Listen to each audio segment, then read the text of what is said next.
සදැහැති සුපින්වත් ඔබ හැම දෙනාටම. සදහැවතුනේ හිතනු කෙටියක් නටුවෙන් ගිලිහි බිමට වැටෙන්නේ යම්සේද එවරදී ඔබේත් මගේත් ජීවිතයේ කෙලවර මරණය සිදු වෙනවා. ජීවිතයේ ඇති අනියත බවත් මරණයේ ඇති නියත බවත් වටහාගෙන උතුම් වූ ධර්මාබෝධයේ පිණසම පින්වත් ඔබ මෙලෙසින් සවන් දෙන දේශනාවත් පින්වත් ඔබට මහෝපකාරී වේවායි ප්‍රාර්ථනා කරමින් බෞද්ධ ආරෝප වාහිනිය මේ පෙරේදී sannivedanaya කරන දායකත්ව සදහම් දෙසුම මෙලෙසින් ආරම්භ කරන්නටයි මේ සූදානම.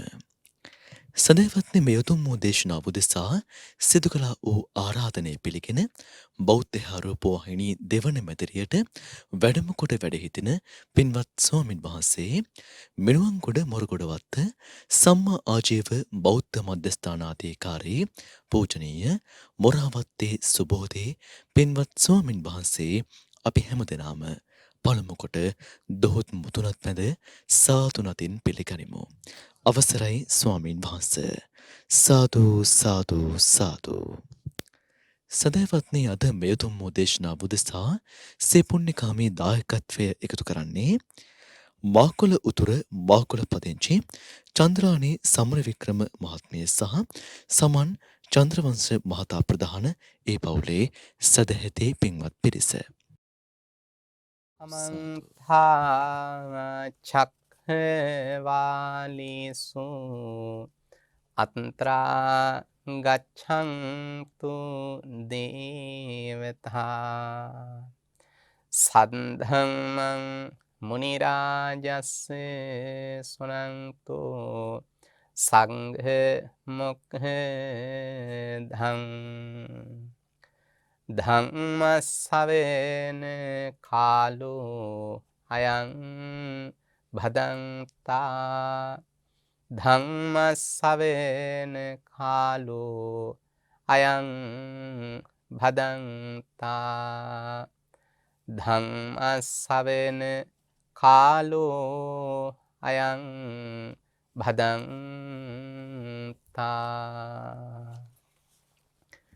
නමෝ තස්සේ භගවතු අරහතෝ සම්මා සම්බුද්දස්සේ.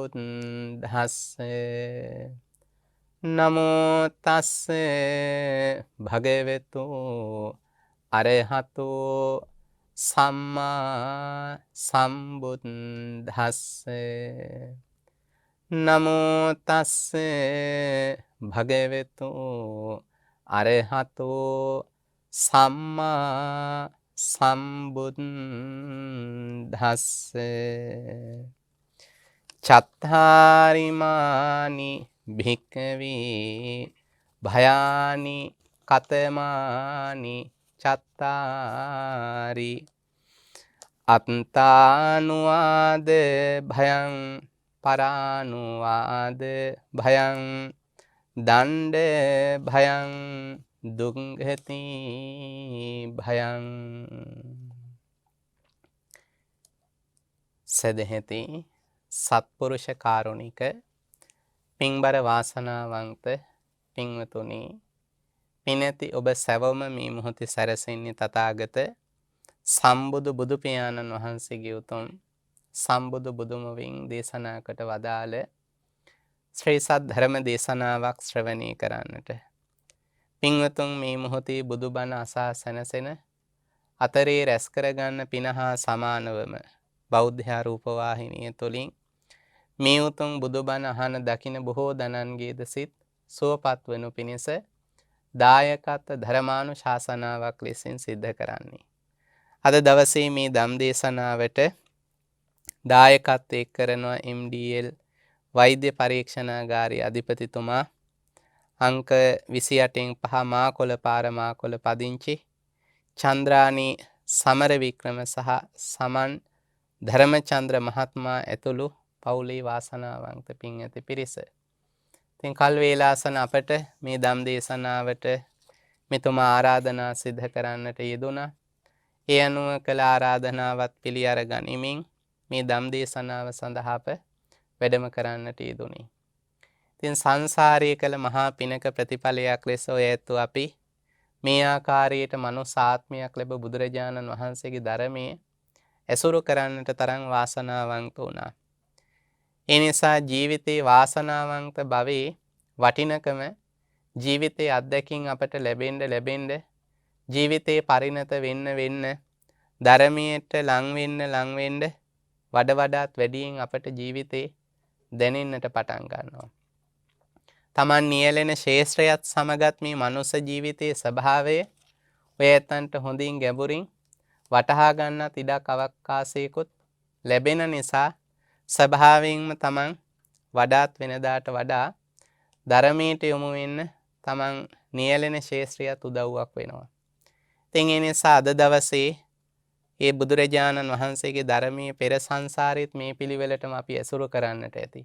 පුබ්බේච කත පුඤ්ඤතා කියලා ධර්මයේ විස්තර කරන්නේ ඒකයි. පෙර කරනා ලද පින් ඇති උදවියමයි පිනට බරව තමන්ගේ ජීවිතය ගෙවන්නේ ගත කරන්නේ.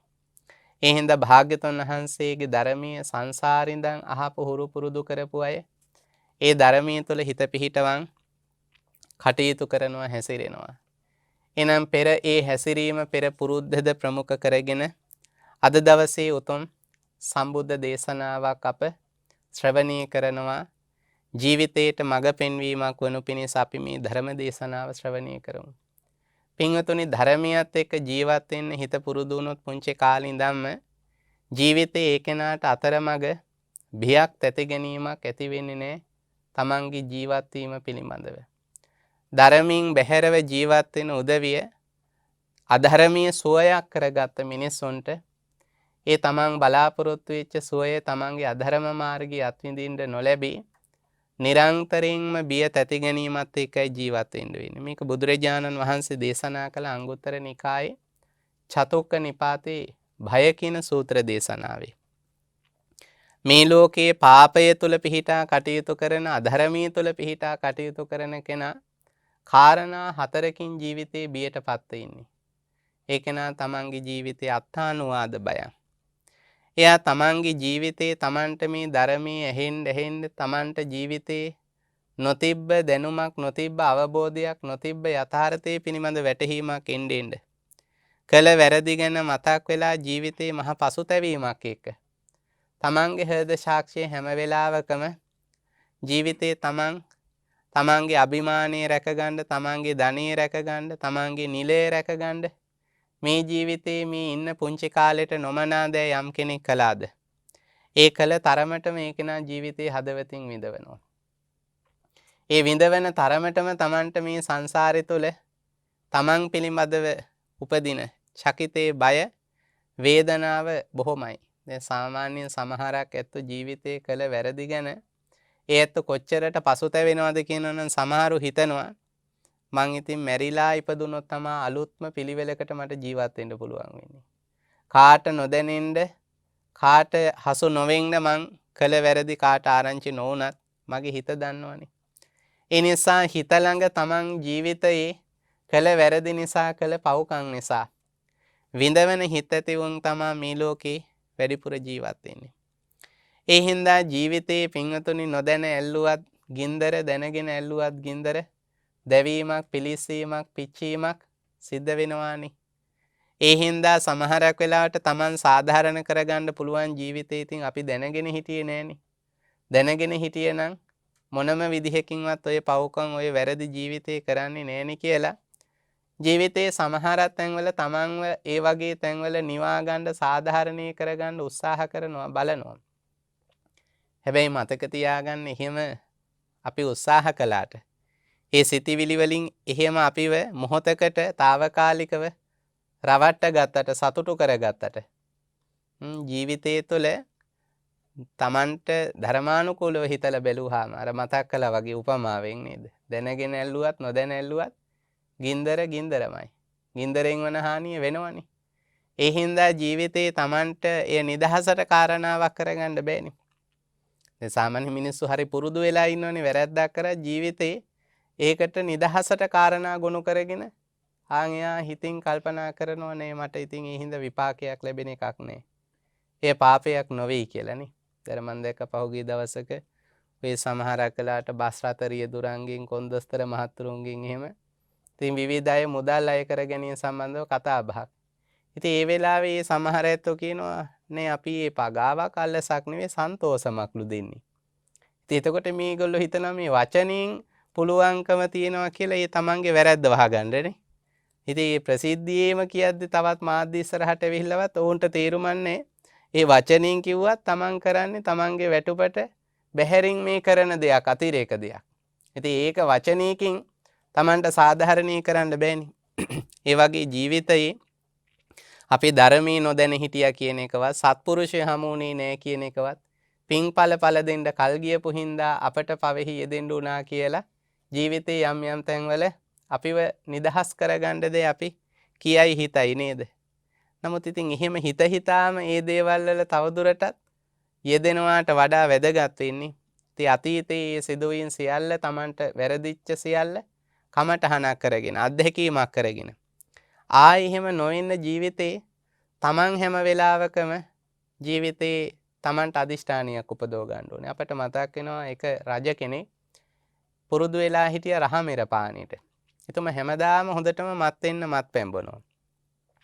මත්පැන් බීපු රජ්ජුරුවන්ට උවමනා වෙනවා මාංශ අනුභව කරන්නත් ඒ මත්පැන් පානීන් පස්සේ. එතකොට එදා දවස රජවාසලේ මාංශ හිග වෙලා අවසන් වෙලා. දැන් මත් වෙලා ඉද්දි රජ්ජුරුවන්ගේ අවශ්‍යතාවය ඉටු නොවුනොත් එතුමා බොහොම කෝපයටපත් වෙනවා. මතින් සුරාවින් රහමෙර පානින් ඉන්න නිසා ඒ කෝපය සංසිඳවන්නත් බෑ උවමනාදී නොදී. ඒ හින්දා දැන් රජවාසලේ මාංශත්නය රජ්ජුරුවන්ගේ ඇවිලිච්ච කෝපේ නිවන්නත් බෑ. ඒ වෙලාවේ බිසව කල්පනා කළා තමන්ගේ අතදරුවා පේන්න සැලැස්සුවොත් රජ්ජුරුවන්ට හිතේ උපන්න තරහව ද්වේෂය නිවිලා යාවි. සාමාන්‍යයෙන් කෙනෙක් මොන තරහකින් හිටියත් ඉතින් පොඩි ළමෙක් දුටුවාම බොහෝ වෙලාවට කෙනෙක් ඉතින් තරහ නිවිලා යනවනේ. පුංචි දරුවෙක්ගේ හුරතල් දුටුවාම නිවිලා යනවා. ඉතින් විශේෂයෙන් තමන්ගේම දරුවගේ හුරතල් දුටුවාම ඒ තාත්තෙක්ගේ අම්මෙක්ගේ ඇවිලිච්ච තරහව නිවිලා යනවනේ. ඉතින් ඒ නිසා මේ විදිහට හිතපු අම්මා දරුවගේ බිරිඳ රජ්ජුරුවන්ගේ බිසව කල්පනා කළා එහෙම අරගෙන යනවා අත දරුවා රජ්ජුරුවන්ගේ ආසන්නයට. ඒ වෙලාවේ එකපාරටම රජ්ජුරුවෝ කියනවා මේ තියෙන්නේ මට නැති වෙච්ච මස් වලට ගැලපෙන දෙයක්. ඉතින් ඒ නිසා ඒ රජ්ජුරුවෝ දේශයේ ගින්නෙන් ඇවිලෙමින් හිටිය රජ්ජුරුවෝ මොකද කරේ? තමන්ගේ අසිපත අරගෙන මේ දරුවගේ තමන්ගේ අත දරුවගේ ගෙල සිඳිනවා කඳෙන් වෙන්ව යන්න. පහුවෙනිදා රජ්ජුරුවන්ට සිහිය එළඹිලා ඒ වෙලාවේ විමසනවා කො මගේ දරුවා අරගෙන ඉන්න. ඉතින් අරගෙන ඉන්නේ කොහොමද දරුවා ඔබ වෙත අරගෙන ආපු එකේ විපාකනේ දරුවට ජීවිතෙන් වන්දි ගෙවන්න උනේ. අවසානයේ බිසව සිහිපත් කරනවා රජ්ජුරුව අප්‍රමාණව කම්පා වෙනවා. රජ්ජුරුව අප්‍රමාණව කම්පා වෙනවා මගේ මේ වැරැද්ද නිසා මගේ මේ දෝෂේ නිසා මත්පැන් වලට ඇති ගිජුකම නිසානේ මගේ පරම්පරාව ඉදිරියට අරගෙන යන්න තිබුණු මගේ ආදරේ මගේ ජීවිතේ වගේ වෙච්ච දරුවගේ ජීවිතේ මන් නැති කරලා තියෙන්නේ. එතකොට ඔය රජ්ජුරුව අදිෂ්ඨානයක් ඇති කරගත්තා තමන් මේ තමන්ට කරගත්ත වරද. නිසාම සංසාරේ මේ වරදට මොනම විදිහකින් මං ආයි පෙළඹෙන්නේ මේ කාරණාව ළඟ මන් දුර්වල ඉන්නේ නෑ. මොකක් ළඟද? මත්පැන් පානේ ළඟ. ඒ නිසා ඒ රජ්ජුරුව කවදාවත් ආයේ සංසාරේ මත්පැන් පානය කරනවා කියන තැනට පෙළඹුණේ නෑ. ඒ තමන්ගේ හිතම තමන් කළ වරද ඇතුලේ විඳවපු තරම නිසාම ඇති කරගත් අදිෂ්ඨානයක් එවැනි වරදක් සංසාරේවත් ආයේ නොවෙන්න මං වග බලා ගන්නවා. එහෙනම් ජීවිතයේ වැදගත් වෙන්නේ එකයි මේ බය කියන එකත් අපට යහපතට හරව ගන්නට පුළුවන්. තමන්ගේ ජීවිතයේ අතීතයේ තුළ බියක් ඉපදෙන කාරණා තියෙනවා නම් මේ ඉන්න වර්තමානයේ සහ උදාන වුණු අනාගතයේට එවැනි දෙයක් සිද්ධ නොවෙන්න කායික වශයෙන් වාචසික වශයෙන් මානසික වශයෙන් තමන්ගේ ඇවතුම් පිළිවෙත් පිරිසිදු කරගන්නට අපි දක්ෂ වෙන්නට ඕන. එහෙම වුණු කල ජීවිතයේ අදිෂ්ඨානීය තුළ යා පරපණ නොනසන කෙනෙක් වෙනවා ස්වභාවයෙන්ම. ඒ වාගේම කිසිම විටක වංචාවක් ජීවිතේ නොකර තමන්ගේ ජීවිතේ පවත්වාගෙන යන්න පෙළඹෙනවා. අපි දකින්නේ බොහෝ වෙලාවට මිනිස්සුන්ගේ ලොකු කුඩා ભેදයක් නැතුව හොරකමට පෙළඹිච්ච මිනිස්සු. අපි දකින්නනේ සමහරක් වෙලාවට. මේ මම මේ මෑතකත් ඇහුවා ඔය සමහරක් වෙලාවට ඔය විදුලි බලාගාරවලට එහෙම ඒ අවශ්‍ය මෙගාවෝට් ගාන ගෙනහලා තියෙන යන්ත්‍ර සූත්‍ර ගත්තාම එතකොට ටෙන්ඩර් දාලා ගන්නේ ඒ මෙගාවොට් ගාන ලොකුම යන්ත්‍ර තමා ගන්නෙ. හැබැයි ඒ ටෙන්ඩර් වලට එහෙම කැඳෙව්වට ගෙනහලා තියෙන්නේ ඊට වඩා අඩු ධාරිතාවක් තියෙන යන්ත්‍ර. එතකොට හිතන්න අර වගේ යන්ත්‍රයේ අතරට වියදම් කරනවා හැබැයි ගන්නෙ ඒක නෙවෙයි ඊට අඩු ධාරිතාවක් තියෙන එක. ඉතින් එහෙම වුණාම මොනතරම් මුදලක් මේ කෝටි ගාණක් මිනිස්සු ජීවිතේෙන් උපයනවද? හැබැයි මේ පරම්පරා ගානකට රටටම විදුලිය දෙන්න තියෙන දේවල් වලට පවා එහෙම මිනිස්සු හැසිරෙන තැන්. ඉතින් අපි ඔය කාරණාවක් විතර නෙවෙයි මතක් කළේ. ඉතින් ඒ වගේ මිනිස්සු ගත්තාම ජීවිතයේ හැම ශේෂ්ත්‍රයකම අද ඒ විදිහට මිනිස්සු ලොකු කුඩා මිනිස්සු පුරුදු වෙලා නැද්ද අඩු වැඩි වශයෙන් හොරකම් කරන්න? පුරුදු වෙලා ඉන්නවනේ. හැබැයි ධර්මියත් එක්ක ජීවත් වෙන කෙනා සංසාර භය උපදවගත්තු කෙනා කවදාවත් අතීතයට පසුතැවෙන්න වෙන වර්තමානයේ සෞභාග්‍යවත් කරගන්න පුළුවන් වෙයි අනාගතය කියලා හිතලවත්. එයා වර්තමානයේ තුල සොරකම තුල යෙදෙන්නෙත් නැහැ අතීතයට එකතු වෙච්ච හොරකම් එයාගේ ජීවිතය තුල තියාගන්නෙත් නැහැ. එහෙම ගොඩනගාගත්ත ජීවිතයකට වර්තමානයේ සුන්දර වෙන්නේ නැහනේ. එයාගේ හෘද සාක්ෂියෙන් මිදෙන්න බෑනේ. හින්ද හැම වෙලාවකම අපි ජීවිතේ තථාගත ශ්‍රාවකයෝ හැටියට අත්තානුවාද බය. Tamanට බියක් උපදව ගන්න ඕනි. මොනවටද? වරදක් හිතට ආකලම ඒ වචනයක් බවට ක්‍රියාවක් බවට නොපෙරළෙන්න. එහෙම කෙනා ජීවිතේ નિરાයාසයෙන්ම හොරකමින් අත් මිදෙනවා. කාම මිත්‍යාචාරයෙන් එයා අත් මිදෙනවා. බුදුරජාණන් වහන්සේ දේශනා කරන ඒකාන්තයෙන් අපාය හිමි වෙනවා. පාණාතිපාත සූත්‍රයේ බුදුරජාණන් වහන්සේ දේශනා කරන ප්‍රාණඝාතය සිද්ධ කරන කෙනා, සොරකම් කරන කෙනා, කාමයේ වරදවා හැසිරෙන කෙනා, බොරු කියන කෙනා. හිසේ තියෙන බරක් බිමින් තියනවා වගේ ඒකාන්තයෙන් අපාගාමීමයි වෙන්නේ. ඒ නිසා ජීවිතේ තමන්ට බයක් උපදව ගත්තොත්, තමන්ගේ හදවත ළඟ නිදහස් බවක්, සංසුන් බවක් ඇති කරගන්න බෑ මේ වරදක් කළ තැන. තමන්ට එතකොට අදිෂ්ඨානයක් ඇති කරගත්ත කෙනා ඒ බයම හේතුවක් කරගෙන ඒ වරදින් මිදී කටයුතු කරන කෙනෙක් වෙනවා. નિરાයාසයෙන් නේ. භාග්‍යතුන් වහන්සේ අපට පෙන්නනවා. තමන්ට අතීතයේ සිද්ධ වුණත් ආයේ නොවෙන්න ඒ බයම හේතුවක් කරගෙන ඒ ජීවිතේට පමණක් නෙවෙයි සංසාරේවත් මම නම් මේ වරදාය කරන්නේ නැහැ. එයා ජීවිතේ ඒ විපාකයේ තුල අත්දැකීමක් කරගෙන අදිෂ්ඨානයක් උපදව ගන්නවා ජීවිතේනේ. ඉතින් බුදුරජාණන් වහන්සේ පෙන්නනවා එහෙනම් නමුත් ධර්මයේ තුල නැති අධර්මයේ තුල පිහිටපු කෙනා තුල નિરાයාසයෙන් ඔය අත්තානුවාද භය පවතිනවා. පරානුවාද බය. ඒ වගේම තමයි සමාජ ලෝකේ වරදක් කරපු කෙනා ගැන සමාජීය ගෞරවයක් නැහැ. බොහොමන් දැක්වීමක් නැහැ ඒ කෙනාට. ඒ කෙනා ගැන සෑම කෙනෙක්ම ජීවිතයේ ප්‍රසිද්ධව හෝ අප්‍රසිද්ධව, ප්‍රකටව හෝ අප්‍රකටව ඒ කෙනාගේ අගුණ ගැන, ඒ කෙනාගේ දෝෂය ගැන කතා කරනවා.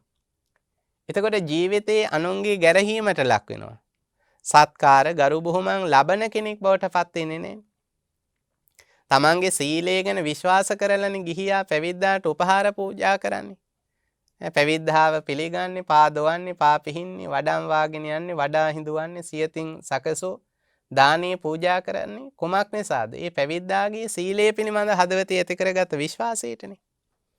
අවිශ්වාසයක් ඇති වුණොත් උනත් පැවිද්දෙක් වුණත් තමන් ඈත් වෙන්න බලන්නේ නැද්ද? ඈත් වෙන්න බලනවා. එහෙනම් යම් කෙනෙකුගේ දුස්සීල භාවය ප්‍රකට වෙච්ච තැන එයාට ලං වුණු අය, එයාට හොඳ කියපු අය සෑම කෙනෙක්ම එයාට චෝදනා නගලා එයාව විවේචනය කළා. එයා උසස් කරපු අයම, එයා ගැන උසස් ආකාරයට කතා කරපු අයම එයා ගැන පහත් විදිහට කතා කරන්න බැරිද? පුළුවන්. සමහරකට අම්මට පවා තාත්තට පවා ප්‍රතික්ෂේප කරන්න වෙන තරමට තමන් කළ වරද දරුණු වුණොත් මව්පියන්ගේද අපවාදයට නිගරුවට පවා ලක් වෙලා. ලෝකේ කවුරු නැතත් ඉතින් මං ලෝක ඉස්සරහා වැරදිකාරයෙක් වුණත් මට අම්මා හරි ඉඳී තාත්තා හරි ඉඳී කියලා හිතුවත්. සමහර තැන්වල අපි දකින්නේ මව්පියෝ පවා ප්‍රතික්ෂේප කරන උඹ නම් මගේ දරුවෙක් නෙවෙයි. මගේ කුසින් බිහි වෙච්ච කෙනෙක් නෙවෙයිනේ. මව්පියන්ට පවා ප්‍රතික්ෂේප කරන්න වෙන තැන් උදා වෙනවා. එහෙනම් ජීවිතේ අධර්මී පැත්තට යද්දී තමන්ට තැනක දැනෙනවා නම් මේ ජීවිතේ තමන්ගේ සතුටට බාධාවක්. පරානුවාද බය ජීවිතේ අත්විඳිමින් තමන්ට ජීවත් වෙන්න වෙයි. කියලා හිතලා තමන් ස්වයංව ශික්ෂණයක් ඇති කරගන්නවා නම් ආන් ඒ කෙනා කායික සුචරිතයේ යෙදෙනවා. එතකොට පරපණ නොනසා අදත්තාදානින් වැළකීලා අනිත් අයගේ ජීවිත සුරකින, අනිත් අයගේ වස්තුව භවභෝග ගොඩනගන්නට, රැක දෙන්නට, ආරක්ෂා කර දෙන්නට කැප වෙන කෙනෙක් වෙනවා નિરાයාසයෙන්. ආයතනීය තමන්ගේ නොවුනත් ආයතනීය දියුණුවට අභිවෘද්ධියට වැඩ කරනවා. අවංක කෙනා එහෙමයි. සත්පුරුෂ කෙනා එහෙමයි. හැම මොහොතකම එයා තමන් වේලාව අමතක කොට හෝ තමන්ගේ සේවය දෙන්න පෙළඹෙනවා. දැන් අපි දකින්නේ එහෙම අඩු අයනේ. ජීවිතේ 8ට આવොත් 5ට නම් යන්න තියෙන්නේ 5ම තමයි ඉතින්. නේද? 8ට එන එක එහෙම වුණත් 5ට යන එක නම් එහෙම වෙන්න බෑ. අන් බැලුවාමනේ තමන් රාජකාරීන් ඉක්ම යන වෙලාවේ කවුරු හරි ආවොත් ඒ වෙලාවේ යම් සේවයක් සලස ගන්න බලාපොරොත්තු. ඉතින් අර ආව කෙනත් එක්කත් තරහයි, හිමිකාරයොත් එක්කත් තරහයි, තමන් එක්කත් තරහයි. එහෙම හැසිරෙන අය නැද්ද? එහෙම ඉන්නවා. ඉතින් අර සියල්ල ජීවිතයේ මේ ලාභයත් එක්ක ගොඩනගාගත්ත තැනක ඉන්නේ. නමුත් ධර්මයත් එක්ක ඉන්න කෙනා එහෙම නෙවෙයිනේ ජීවිතේනේ.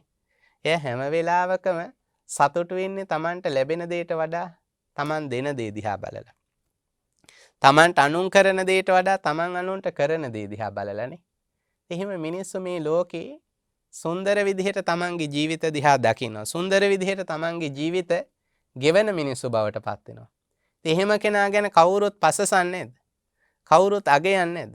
හොඳ තියෙන කෙනාගේ හොඳ පුංචි තැන ඉන්න කෙනාට පවා පෙනෙන්නේ නැද්ද? එයා ඉහළින් වගේම පහළිනුත් පිදුම් ලබන්නේ නැද්ද? පිදුම් ලබන කෙනෙක් නා ඉහළ අය වගේම පහළ අයත් එයා ගැන හොයා බලන්නේ නැද්ද? සොයා බලනවා. අර එක පුද්ගලයෙක් තමන්ගේ රාජකාරී කටයුතු සිද්ධ කරනවා. අවසානයේ තමන්ගේ වෙලාවට වැඩ නිම වෙන වෙලාවට එයාගේ වැඩ රාජකාරී ටික ඉවර කරගන්න බැරි වෙනවා. ඒ වෙලාවේ ඔහු කල්පනා කරනවා කුමක්ද? මම ටිකක් රැ වෙනකන් හරි ඉඳලා මේ වැඩ ටික නිම කරනවා. අවසානයේ ආයතනීය සියලු දෙනාම නික්ම යනවා. ඉතින් මේ නික්ම යන වෙලාවේ කවුරුත් කල්පනා කරනවා මේ වෙලාවේ එහෙනම් මේ වැඩ බිමේ කවුරුත් ඉන්න විදිහක් නැහැ. ඒ නිසා සියලු දෙනාම දොරගොළු වසා දමා නික්ම යනවා. ඒ නික්ම යන කල පැයක් දෙකක් තුනක් ගෙවෙනවා. අවසානයේ තමන්ගේ වැඩ කටයුතු නිම වෙලා එළියට පිටතට එන්න බලනවා. ඔහුට පිටතට එන්න විදිහක් නැහැ. ඒ වෙලාවේ ඔහු කල්පනා කරනවා ඉතින් තවදුරටත් තමන්ට ඉන්නට සිද්ධ වුණොත් මේ ස්ථානයේ තුල මොකද ඒ තරම් අනාරක්ෂිත තැනක් එතන. ඒ නිසා ඔහුගේ ජීවිතේ පවා අහිමි වීමේ ඉඩ අවකාශය වැඩි. ඒ නිසා ඔහු ජීවිතේට තිබුණු ආසාව ටික ටික අතහැරගෙන ඉන්න අතරේ අර වසා දමා ගියපු දොරගුළු විවර වෙනවා. ඒ වෙලාවේ ඒ ආයතනයේ බාරව ඉන්න මුරකරු තමයි ඉන්නේ. ඔහුගේ නම කියමින් කතා කරනවා. ඔහුට මහා පුදුමයි. ඒ වෙලාවේ විමසනවා ඔබ කොහොමද දන්නේ මම මෙහි ඉන්න බව? ඒ වෙලාවේ කියනවා මහත්මයා මේ ආයතනයට එන කිසිවෙක් නොකරන තරමට ඔබ බොහොම සිනහමසු මුහුණින් හැමදාම සුබ උදෑසනක් වේවා කියලා මේ ආයතනයට එනවා. සුබ සැන්දෑවක් වේවා කියලා නික්ම යනවා. ඒ සිනහවීම, ඒ ප්‍රබෝධීම, ඒ මනුස්සකමින්ම, ඒ හිතවත්කමින්ම. ඉතින් අද උදෑසන සුබ උදෑසනක් වේවා කියලා ආපු ඔබ සුබ සැන්දෑවක් වේවා කියලා නික්ම ගියේ නෑනේ.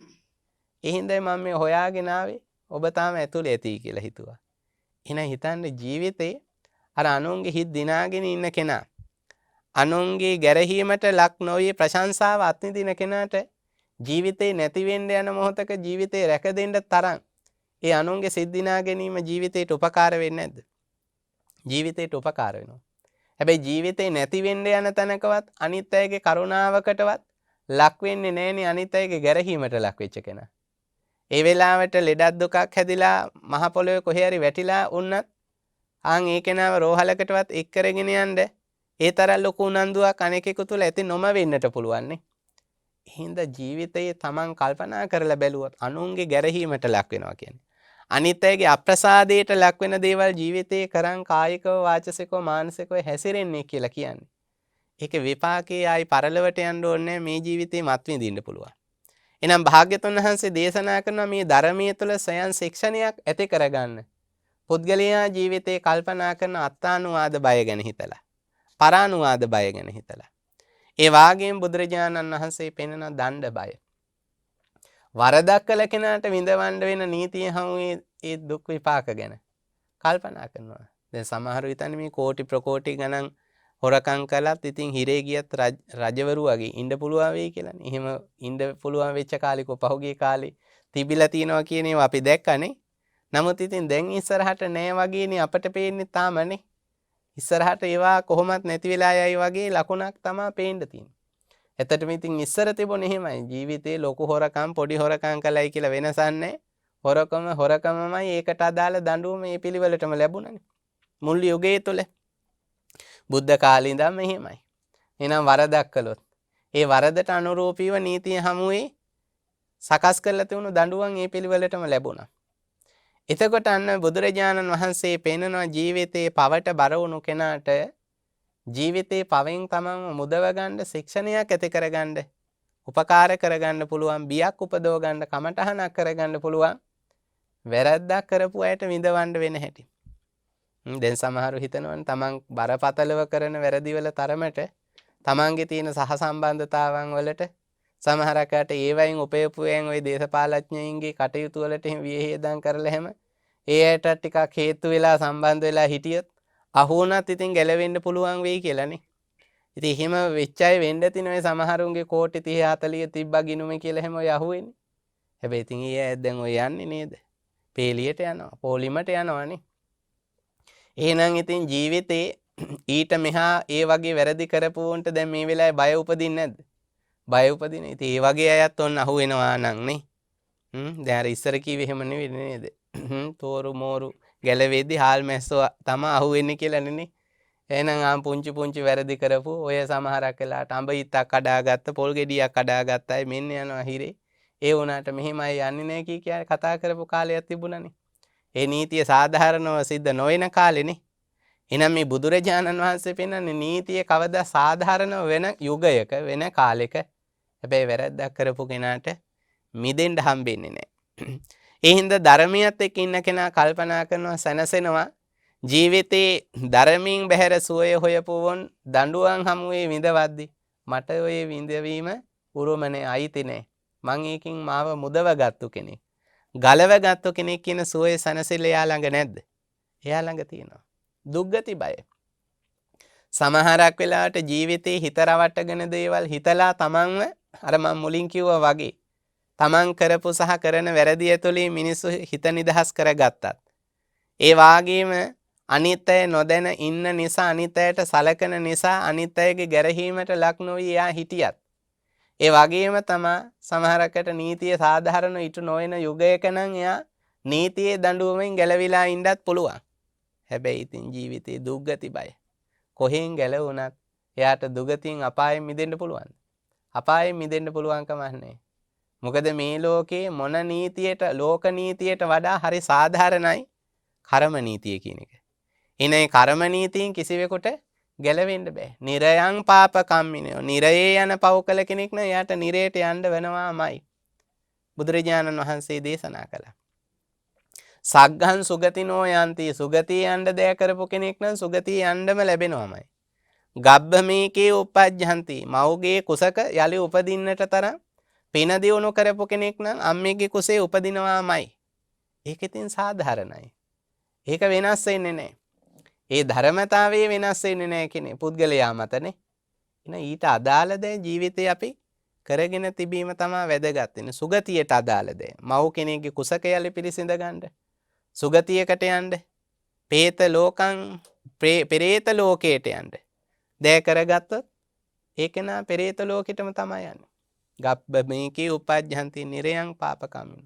සග්ගං සුගතිනෝ යන්ති.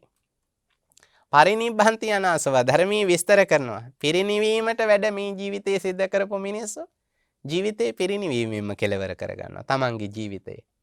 එහෙනම් අපි උත්සාහ දරන්නට ඕන ඒ තැනට යන්න. ඉතින් ඒ තැනට යන කෙනා තමන්ගේ ගමන හරි පිළිවෙලකට ජීවිතේ හරි ගස්සයි යන කෙනෙක්. එයාගේ ජීවත් වීමේ ස්වභාවය තුළ එයා මොනම විදිහකින්වත් තමන්ගේ ජීවිතේට තමන් ඇසුරු කරන්නවුන් හරහාවත් අකුසලයක් නොෙන්න ජීවිතේ බොහොම පරිස්සම් කරගෙන ජීවත් වෙන කෙනෙක්. අර විටක අපේ බුදුරජාණන් වහන්සේ ලස්සන දහම් පාඨයක් දේශනා කරනවා මේ සඳක් උපමා කරගෙන.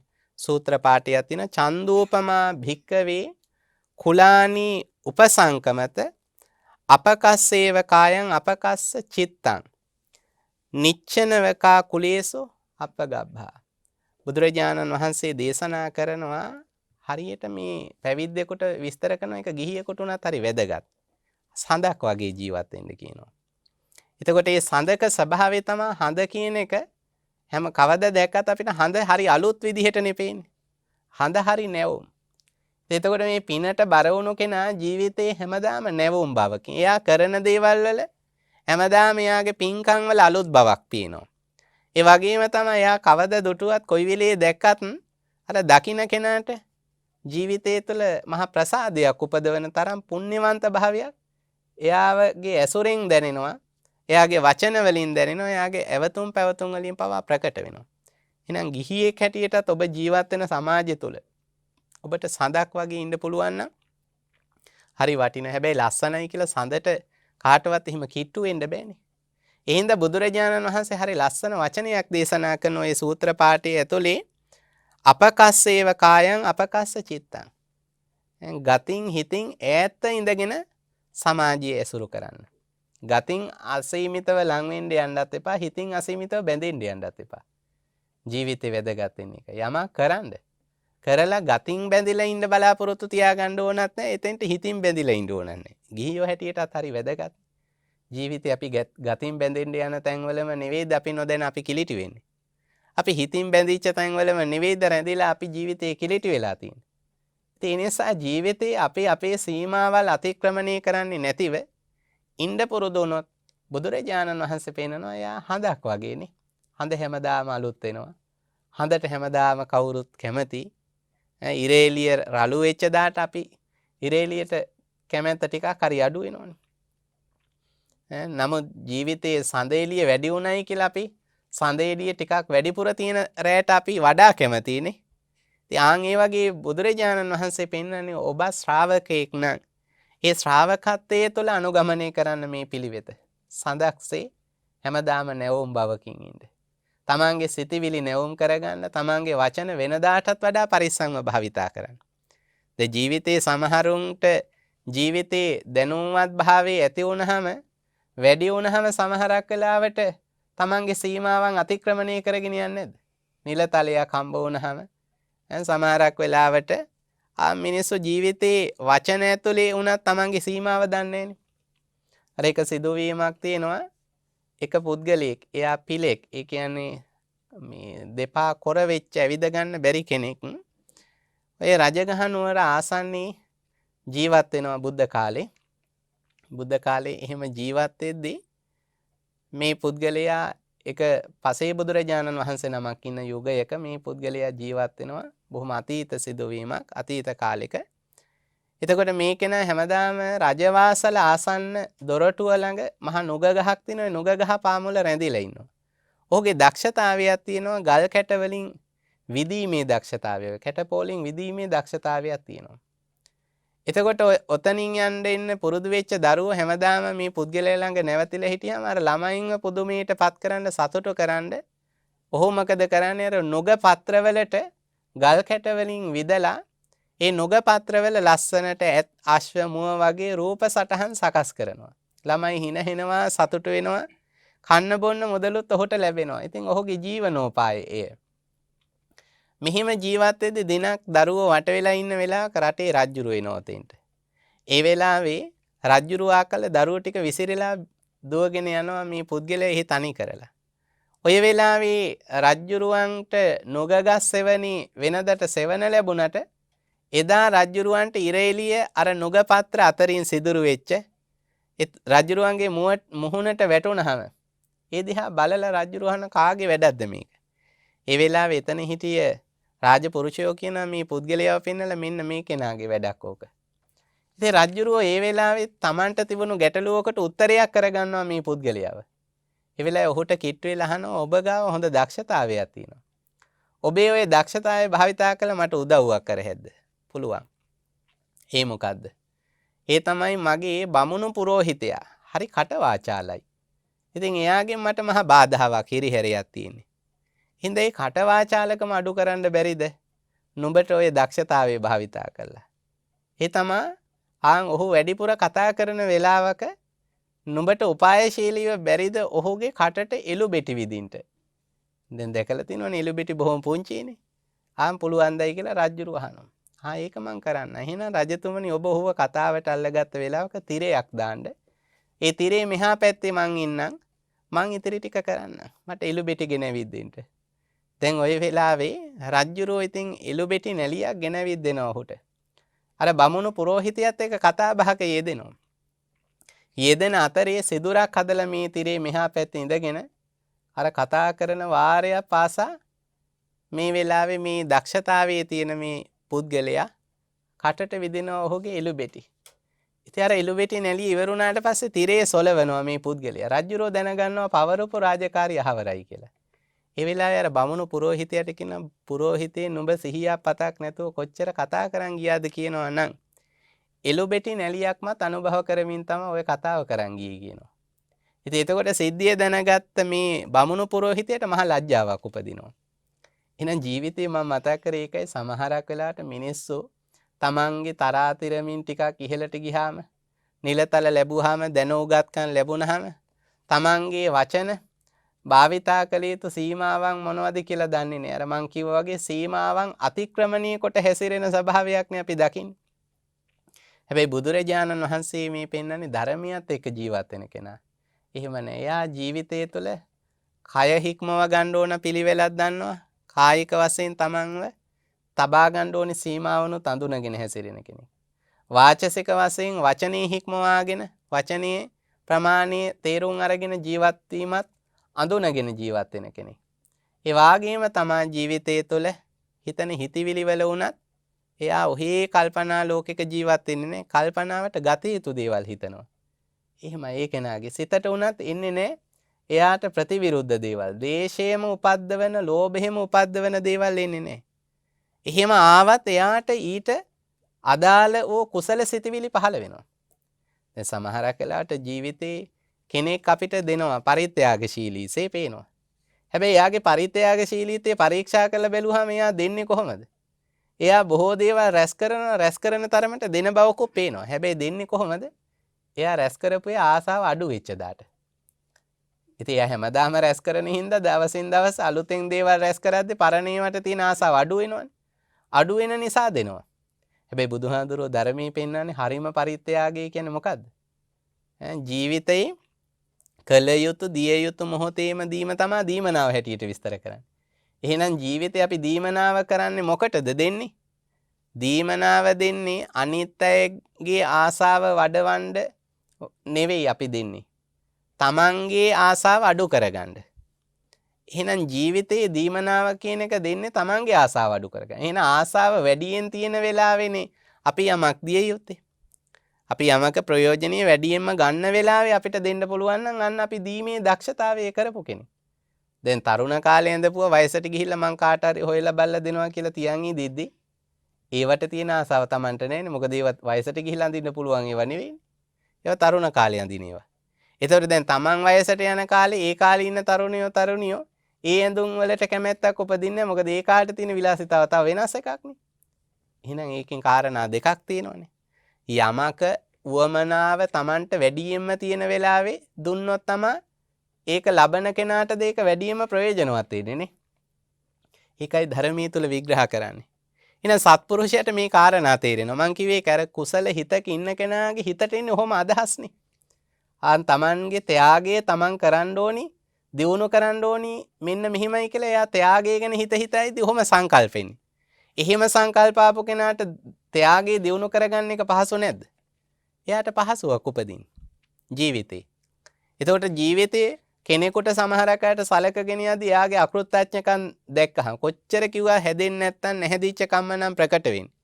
එතකොට සමහරක් අයට Tamanට එපා වෙනවනේ. මාත් අතහැරලා දානවා. එතකොට ඉතින් කොහෙන් හරි මේ හැදෙන්නේ නැතේ කියලා ඔන්න Tamanට එනවා. එතකොට Taman ඒ අතහරින්නේ ද්වේෂයෙන්නේ, මෛත්‍රියෙන් නෙවෙයි. එහෙනම් මෛත්‍රිය දියුණු කරපු Tamanට ඒක ගැලපෙනවද? ගැලපෙන්නේ. එහෙනම් අනිත් අය Tamanට අතහරින්න කිව්වත් Taman ඒ කෙනාව අත නොහරින්නේ එයාට තියෙන 아무තු ප්‍රේමයකට ආලයකට නෙවෙයි. හැබැයි Tamanගේ අනුකම්පාවක් නැති වුණොත් එයාට මොනවා වෙයිද කියන එක Tamanගේ හිතම දන්නවා. එහෙනම් ඒක නේද කරුණාව කියන්නේ. ඒක නේද මෛත්‍රිය කියන්නේ. ගොඩක් මිනිස්සු ජීවිතේ මෛත්‍රිය ගැන කතා කළාට ගොඩක් මිනිස්සු ජීවිතේ කරුණාව ගැන කතා කරාට කරුණාව පිහිටව ගන්න ඕනි තැන්වල අකාරුණික වෙන්නේ නැද්ද? අකාරුණික වෙනවා. එනර කුසල හිතක හිත පිහිටව ගත්ත කෙනාට Taman දිහා මේ විදිහට පේන්න ගන්න නැද්ද? එහෙනම් මං කිව්වේ හැමදාම එතකොට හඳක් වගේ යාගේ හිතවිලි අලුත් වෙන්නේ නැද්ද? හිතට දැනෙන දේවල් පිරිසිදුම දේවල් නෙවෙයි උපදින්නේ. පිරිසිදුම දේවල්. එතකොට එයා හැමදාම කතා කරන දේවල් අලුත් වෙන්නේ නැද්ද? අලුත් වෙනවනේ. ඒවා පිරිසිදු වෙනවනේ. ඒවා නිවැරදි වෙනවනේ. එයාගේ වියත් බවක් තේරෙනවනේ. සමහරක් මිනිස්සු ඉන්නවා. ඒ මිනිස්සුන්ගේ පරණ ගතිම තමයි. ඒ කතා බහ තුල තියෙන්නේ අර තියෙන නූගත්කමම අර තියෙන අශිෂ්ට භාවයමම තමයි. අශිෂ්ට භාවයම තමයි. මම දැක්කර පහුගිය දවසක එක පුද්ගලෙක් එයා ඉතින් හිස් වැස්මක් නැතුව මේ මෝටර් බයික් එක පැදන් ගිහිල්ලා. ඉතින් ඕක හරියට කතා වෙලා තිබුණා. ඊට පස්සේ දැන් එයා ජයග්‍රාහකයෙක් වුණායින් පස්සේ තහද්දි එතකොටත් දෙන උත්තරය ඇතුලේ තියෙන්නේ මොකද්ද? මේ ඉතින් හෙල්මට් එකක් නැතුව ගිය ලංකාවේ පළවෙනියා මමයේ. මං ඉතින් මේ වගේ තැනක ඉන්න හින්දා තමයි ඔක්කොටම පේන්නේ. ඉතින් ඒ උත්තරයේ ඇතුලේ මොනතරම් හිස් බවක්ද තියෙන්නේ? හිස් බවක් නේ තියෙන්නේ. එහෙනම් ජීවිතයේ යම් තැනකට මිනිස්සු අර සමාජයක් ළඟ වියත් භාවයක් ඇති වුණා නම් ඒ වියත් භාවයේ වචනින් අපිට තේරුම් ගන්න බැරිද? තේරුම් ගන්න පුළුවන්. දැන් හරි හැදිලා ඇති කියලා කෙනෙකුට යම් කෙනෙක් ගැන යම් නිගමනයක් ඇති වෙනවනම් හැබැයි වචනයකින් පිට කරන තෝරගන්න පුළුවන් මේ මිනිහා ඒ මිනිහමද නැත්නම් අලුත් මිනිහෙක්ද? අලුත් වෙලාද? හඳක් වගේ අලුත් වෙලාද? නැද්ද කියන එක අපිට තේරුම් ගන්න පුළුවන් නේ. නිසා අපි කතා කරන වචන ඇතුලේ Tamanටත් වඩා සමහරකට අනුන්ට දැනෙනවා Taman කවුද කියන එකනේ. ඒ හින්දා හැම වෙලාවකම අනුන්ට Taman කවුද කියලා තහවුරු කරවන්න නෙවෙයි. ජීවිතේ පුරුදු වෙන්න Tamanගේ වචන ඇතුලේ Taman හරි වියත් කෙනෙක් කියන එක. ඒ වචන ඇතුලේ Tamanගේ සත්පුරුෂකම. වචන ඇතුලේ Tamanගේ ශික්ෂණය. වචන ඇතුලේ Taman නිවුණු බව සහ අනුන් නිවන බව පවත්වාගෙන යනවනම් ඒක නා ජීවිතේ හැමදාම සඳක් වගේ නෙවෙයිද? හිතවිලි වලින් ගත්තත් අලුත් එයානේ. ඒ වාගේම තමයි ඒක නා ජීවිතයේ තුල වචන වලින් ගත්තත් හරි අලුත් බවක් තියෙනවා. පිරිසිදු බවක් තියෙනවා එයා ළඟනේ. ඒ වාගේම තමයි කරන වැඩවල උනත් අලුත් බවක් තියෙනවා. හැමදාම එකම පින්කම නෙවෙයි. අර බුදුරජාණන් වහන්සේ දේශනා කරන යතාපි පුප්පරාසින්හා කෛරාමාලා ගුණී බහු. ඒවං ජාතේන මච්චේන කත්තබ්බං කුසලං බහු. මල් මාලා කරු ලස්සන විසිතුරු මල් හොයනවා. පෙර දිනේටත් වඩා සුන්දර ලස්සන විසිතුරු මල් හොයනවා. දුලබ මල් සොයා යා මල් ගොතනවා. ගෙත්තම් කරනවා. ලස්සන මල් මාලා හදනවා. එතකොට පෙර දිනේට හදපු මල් මාලෙට වඩා අද දවසේ හදපු මල් මාලට එයා සතුටු වෙන්නේ නැද්ද? සතුටු වෙනවනේ. එතකොට එයා ළඟට මල් මාල ගන්න එන අය වුණත් හැමදාම ගන්න පුරුදු වෙච්ච මල් මාලෙට වඩා හැමදාම එයාගෙන් අලුත් වෙන මල් මාලේ ගන්න පෙළඹෙන්නේ නැද්ද? පෙළඹෙනවනේ. එහෙනම් ජීවිතයේ ඒ ගෙත්තම් කරන තමනුත් සතුටු වෙනවා තමන්ගේ මල් මාලෙට. ඊට පස්සේ ඒක මිලට ගත්ත කෙනා වෙන කෙනෙකුට දෙන්න ගියත් ඒ වෙන කෙනෙකු ඒක පිළිගද්දි තෑග්ගක් හැටියට එයාට සතුටු හිතෙනවා නේ. ඔයා මම්ම මතක් කළා මම ආසම මල් මාලයක් ගෙනවිත් නේ. එයා සතුටු වෙන්නේ. පළඳගෙන යන කෙනා දකින්න අයත් එයාව පෙන්න අනිත් අයට බලන්න හරි ලස්සන මල් මාලයක් නේ. එයාට හරි ලස්සනක් එකතු වෙලානේ.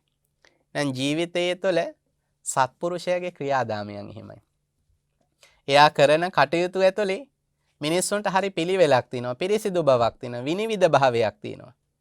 යමක් පවරන්න හිතෙනවා. යමක් අහගන්න හිතෙනවා. කොහොමද ඔබ මේ පින්කම කරේ අපිටත් කියා දෙන්න. එයා පින්කම් කළ හැටි එයා ළඟට ගිහිල්ලා අනිත් අය විමසනවා. ඒක පූර්ව ආදර්ශයක් කරගන්නවා.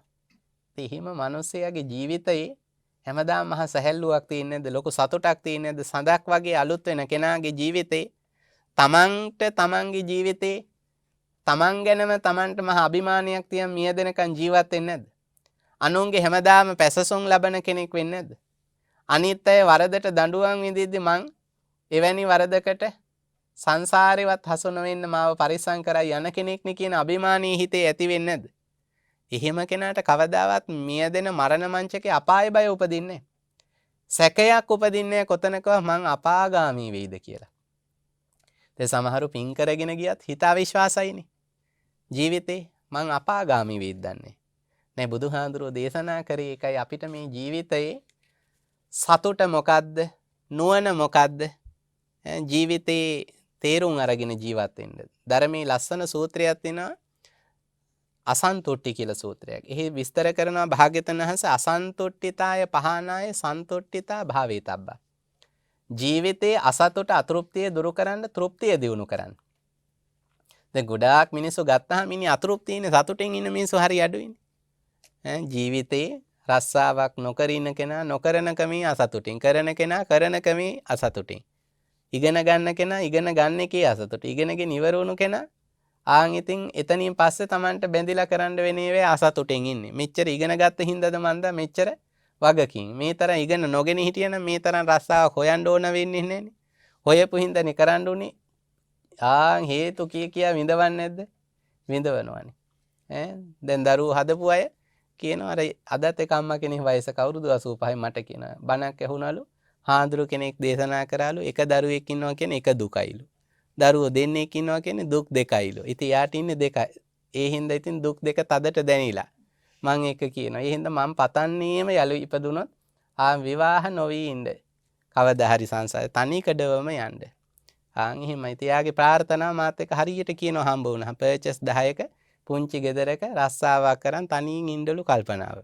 සසරේ. ඉතින් නිවනට වඩා ඒක පතනවා මට අහගෙන හිටියාම තේරුණේ. එහෙනම් බැලුවාම ජීවිතයේ තුල අතෘප්ති කරයි මිනිස්සුනේ. අතෘප්ති කරයි. ඉතින් ඒ හින්දා බුදුහාඳුරෝ පෙන්නන්නේ ඔය අතෘප්තිය දුරු කරන්න පුළුවන් කොහොමද? අසන්තුට්ඨිතාය පහනාය සන්තුට්ඨිතා භාවේතබ්බා. අසතුට දුරු කරන්න පුළුවන් සතුටෙන්මයි. එහෙනම් සතුට වෙන්නේ මොකද්ද? ජීවිතේ බලාපොරොත්තු අඩු කරගන්න තරමට.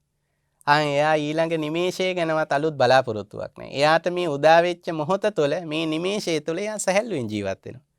හුස්ම ගන්නවා කියන එක පමණක් හිතාගෙන ජීවත් වෙනවා. ඒ මොහොතට කරන්න තියෙන කොටස එයා කරනවා. ඉතින් එතෙන්ට ජීවත් වෙන්න පුරුදු වුණාම සහ ජීවිතේ ආසාවන් පස්සේ ලුහු බඳින්නෙක් නොවි අවශ්‍යතාවයට වැඩ කරන්න පුරුදු වුණාම ජීවිතේ හරි පහසුයි. අපි මේ ලෝකේ තියෙන රසවත්ම කෑම කියන දේ හොයාගෙන කණ්ඩ ගියත් අපිට ඉතින් උපරිම බත් පිඟන් දෙකක් ඕනනම් කයිනේ. පිඟන් දෙකක් අයිනේ ඊට වඩා කන්න පුළුවන්ද? බෑනේ. ඒ නිසා ජීවිතේ අවශ්‍යතාවයේ පිරිමැහීමේ අභිබව අපිට තව පිරිමහ ගන්න බෑනේ. ඒක තේරුම් ගත්තාම ඉවරයි.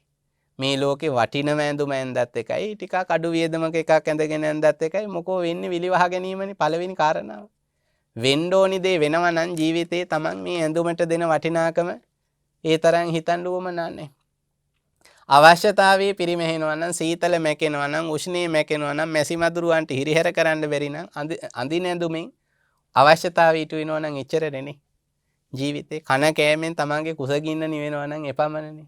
ලෙඩක් දුකක් ළඟ කැති නොවි ජීවත් වෙන්න පුළුවන් කියන අවබෝධය තමන්ට තහවුරු වෙනවා නම් එච්චරයි. ඉතින් ඒක තේරුම් ගත්ත කෙනා ජීවිතයේ අසහනයක් හදාගන්නේ නැහැනේ. අසහනයක් හදාගන්නේ කන දේ නිසා අසහනින් ජීවත් වෙන්නේ නැහැ. බුදුහාඳුරෝ පෙන්නන්නේ. කන දේ කොයි දේ අම්මා දුක් මහන්සියෙන් හදලා තිබ්බත් ඒකට අමුතු ඇල්මකුත් ඇති වෙන්නේත් නැහැ. අමුතු ගැටීමකුත් ඇති වෙන්නේ නැහැ. හොඳට උයාපු දාක අනේ මගේ අම්මා කිය ඉඹින්න තුරුළු වෙන්න යන්න ඕන වෙන්නේ නැහැ. ඉතින් මේවද ඉුවේ මේවනම් කෑහැද්ද කියලා අම්මත් එක්ක පිඟාන කවපෙත්ත විසිකිරීමේ ක්‍රීඩාව සඳහා යොදා ගන්න පෙළඹෙන්නේ නැහැ එතකොටනේ. සමහරු එහෙමනේ. ඉතින් ජීවිතේ මේ කන්නේ මොකටද කියන එක තෝරගත්ත මිනිහට අමුතු තණ්හාවකුත් නැහැ. ඒ වගේම තමයි ජීවිතේ අමුතු ආකාරයේ ගැටීමකුත් නැහැ. ඉතින් ඒක දකින්න දැන් සමහරකට බුෆේ එකකට එහෙම ගියොත් එහෙම 5 star hotel එකකම අර සමහරකට ගියාට පස්සේ මිනිස්සු බෙදා ගන්න විදිය දුටුහම අනේ ඉතින් හිතෙනවා සමහරක් වෙලාවට මේ ජීවිතේ මේ අන්තිම කෑම වේල අවසන් භෝජන සංග්‍රහයට එක් වෙච්ච මිනිසෙක් වගේ තමයි පේන්නේ නේ. සමහරුන්ගේ හැමදාම භෝජන සංග්‍රහය එහෙමයි නේ. කොයි වෙලාවක ගිහිල්ලා වාඩි වුණත් අවසන් භෝජන සංග්‍රහයට තමයි වාඩි වෙලා තියෙන්නේ. එහෙම මිනිස්සු ඉන්නවා. ඉතින් ඒ නිසා මිනිස්සුන්ගේ ওই ගිජුකමට ගැලපෙන්න සමහරක් වෙලාවට ලෝකේ විවිධ රෙස්ටොරන්ට් එහෙම තියෙනවා. ඉතින් ඒවට මිනිස්සු අද්ද ගන්න ක්‍රම. ඉතින් ඒවට ගිහිල්ලා පොඩ්ඩක් බලන් හිටියාම මේව තේරෙනවා මිනිස්සුන්ගේ මනෝභාවය. ආහාරය තුළ මිනිහා හැසිරෙන හැටි. ඉතින් ජීවිතේ ධර්මයත් එක්ක ඉන්න කෙනානේ අපි ඉතින් ඔය කොහේ ලෝකේ ගියත් ඇති තැනද නැති තැනද කටුමැටි ගහපු පැලද රජසිටු මැදුරද අපට හිමි වෙනවනේ. බුදු වෙච්ච බුදුහාඳුරන්ට ශ්‍රාවක වෙච්ච අපිට මුණ ගැහෙනවා. ලංකාවේද ලංකාවෙන් බැහැරද ඕන තරම්.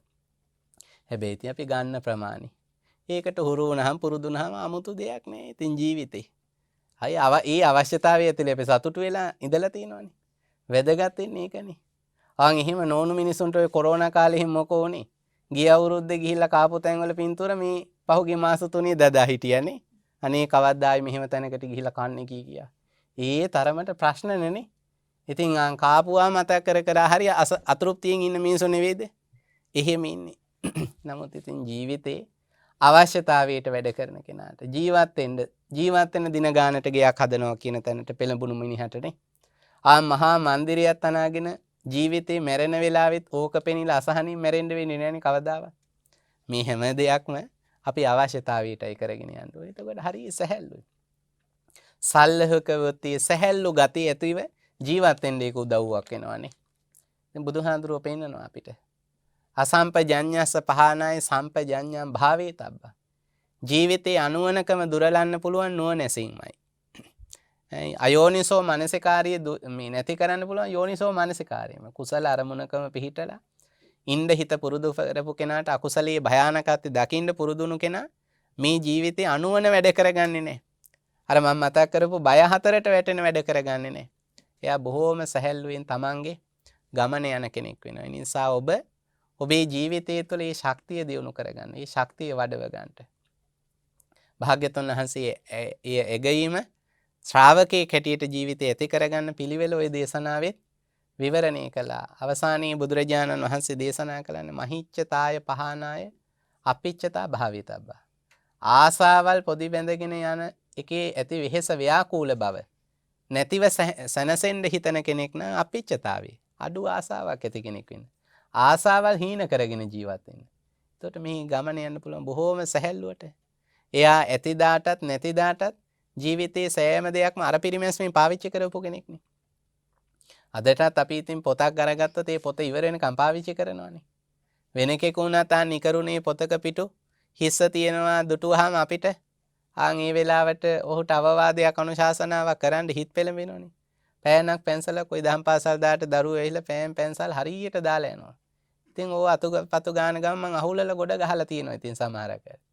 ඉතින් අපිට සමහරක් වෙලාවට අපේ යුගවල එහෙම අර පැන්සලක් උල් කරපු ටික පවා අපි එකතු කරලා තියෙනවානේ ඒ තරමට.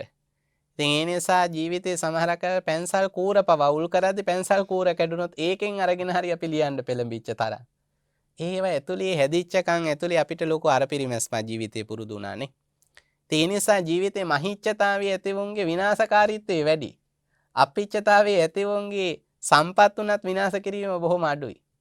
ඉතින් මේ මිනිස්සුන්ගේ ජීවිත හරි ලස්සනයි. ඉතින් ඒව බුදුහාඳුර නිවනට උපකාර වෙන හැටි ධර්මයේ පහදුවානේ.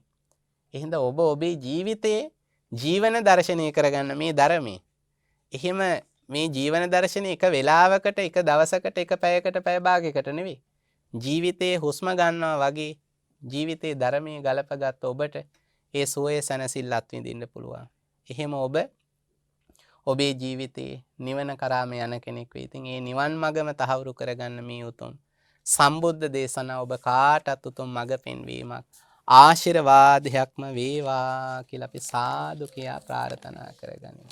ආකාසට්ඨා ච බුම්මට්ඨා දේවානාගා මහිද්దికා පුඤ්ඤං තං අනුමෝදිත්වා චිරං රක්ඛන්තු ලෝක සාසනං චිරං රක්ඛන්තු දේශනං චිරං රක්ඛන්තු මං පරන්ති.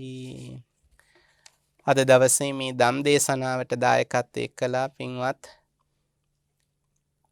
MDL වෛද්‍ය පරීක්ෂණාගාරයේ අධිපති ඒ වගේම අංක 28න් 5 මාකොළ පාර මාකොළ පදිංචි පින්වත් චන්ද්‍රානි සමරවික්‍රම මහත්මිය සහ පින්වත් සමන් ධර්මචන්ද්‍ර මහත්මයා ඇතුළු පවුලේ පිරිස බලාපොරොත්තු වුණා මියගිය ඥාතීන් සිහිපත් කොට සෙල්ඩින් සමරවික්‍රම මුදලාලි මහත්මයා කේ රොසලින් මහත්මිය W සීලවතී මහත්මිය ධර්මදාස සූර්යාරච්චි මහත්මයා මල්හාමි අත්තම්මා සහ පුංචි හාමි අත්තම්මා ඇතුළු තම පරපුරේ මියගිය සියලු ඥාතීන්ට පින් දෙන්නට අදහස් කළා. ඒ සෑම දිනම මේ පින් අනුමෝදන් වේවා. බෞද්ධ නාලිකාවේ නිර්මාතෘ අපවත් වදාළ පින්වත් අපේ දරණාගම කුසල ධම්මනායක ස්වාමීන් වහන්සේ පින් අනුමෝදන් වේවා. කොවිඩ් රෝගී නිසා ලෝක පුරා මියගිය ලක්ෂ සංඛ්‍යාත ජනයාද පින් අනුමෝදන් වේවා. ඔබ අප හැම දෙනා නමින් මිය ගිය සැවම පින් ලැබ සසර දුකින් අත් මිදේවා නිවනින්ම සැනසේවා කියලා සාදු හිත ඇති කරගන්න. සසර පුරාවට අපි කාට සත්පුරුෂයෝ කල්යාණ මිත්‍රයෝම ජීවිතේට වැඩියෙන් ලං වේවා යන හිත ඇති කරගන්න. විශේෂයෙන්ම සත්පුරුෂ සම්බන්ධතාව වුණත් මේ මහත්මාට උදව් වුණා අපට ඍජුව ධර්ම දේශනාවට ආරාධනා කරගන්නට පවා. ඉතින් සත්පුරුෂයෝ කල්යාණ මිත්‍රයෝ අපි කාටත් ජීවිතේට ලං වේවා යන හිතින් සාදු කියා ප්‍රාර්ථනා කරගන්න. හොඳයි අද දවසේ මේ උතුම් ධර්ම ශ්‍රවණමේ පින් බල ශක්තියෙන් අපි මෙත් වඩනවා. විශේෂයෙන් ජිත්මි ටාෂියා ධර්මචන්ද්‍ර දියණියගේ 21 වෙනි උපන්දිනයේ නිමිත්තෙන් ආශිර්වාදෙහි ප්‍රාර්ථනා කරන්නට බලාපොරොත්තු වුණා.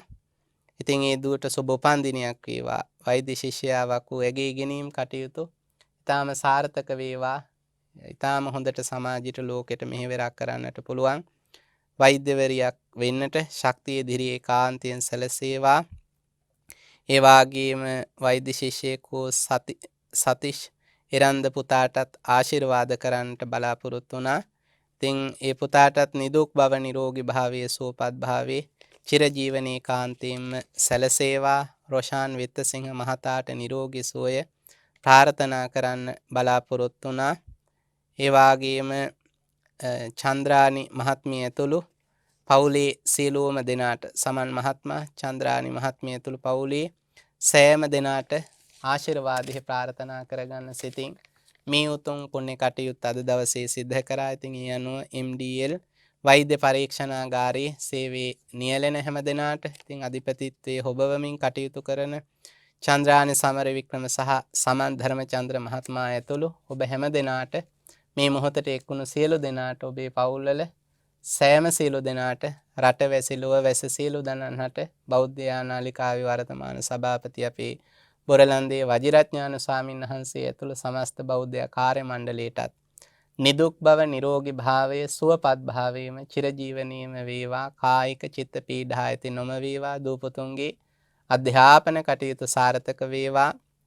වැඩිහිටි ඔබගේ රැකී රක්ෂා ව්‍යාපාර දියුණු වේවා. ලොව පුරා පවතින රෝග වසංගත බිය දුරු වේවා.